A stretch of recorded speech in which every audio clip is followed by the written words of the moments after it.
When it comes to national disaster preparedness, being able to detect them in their early stages is crucial. This ability aids the public and emergency response teams with coordinating evaluations, gathering supplies, and reinforcing shelters. Belize is taking a significant step towards boosting disaster preparedness by hosting the second workshop for the UN's Early Warning for All initiative. National Emergency Coordinator Daniel Mendez tells us how this workshop is furthering the initiative's progress. So what we're doing here today is the second part of our implementation of a program called the Early Warnings for All initiative, which is a program which was created by the United Nations Office for Disaster Risk Reduction with the intent to ensure that by the year 2030 everyone on Earth has access to an early warning system. So we are in the process of implementing that program here in Belize to ensure that we are, as a country, able to provide early warning for all hazards to our people. Back in 2022, the UN launched a bold plan to make sure no one is left in the dark when disaster strikes. It's called the Early Warning for All initiative, and it focuses on 4 key areas, including understanding risk, improving forecasts, getting the word out fast, and making sure people are ready to act.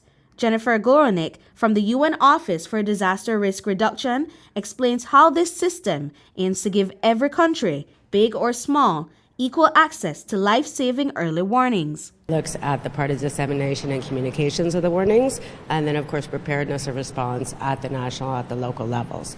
So together UNDRR and WMO co-lead it, and then for the other pillars working together with the International Telecommunications Union and with the International Federation of the Red Cross. But that of course brings together the whole UN system, in addition to private sector partners, in addition to development partners, in addition to civil society, academia, etc. The system will address natural disasters beyond hurricanes. According to Mendez, NEMO will collaborate with other lead organizations utilizing the system.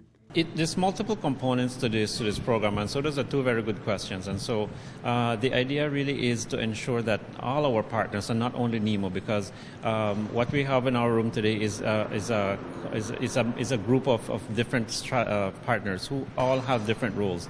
So NEMO, as an organization, does not have the lead for every single hazard.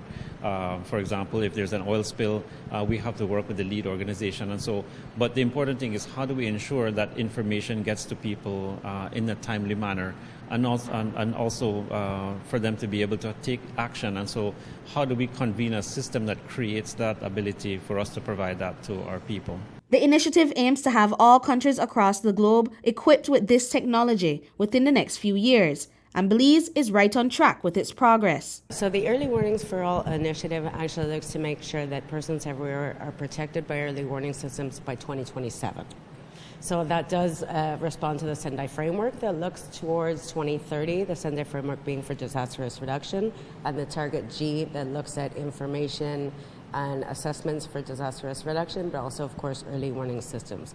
That looks for 2030, but this initiative was essentially a way to say we need to accelerate action to protect lives, protect livelihoods, and ensure that we reach that by 2027. Belize's first natural disaster early detection workshop was held earlier this year, focusing on identifying gaps and strategizing how to fill them. Now it's all about implementation and ensuring that Belize is ready for whatever nature brings. Britney Gordon for News 5.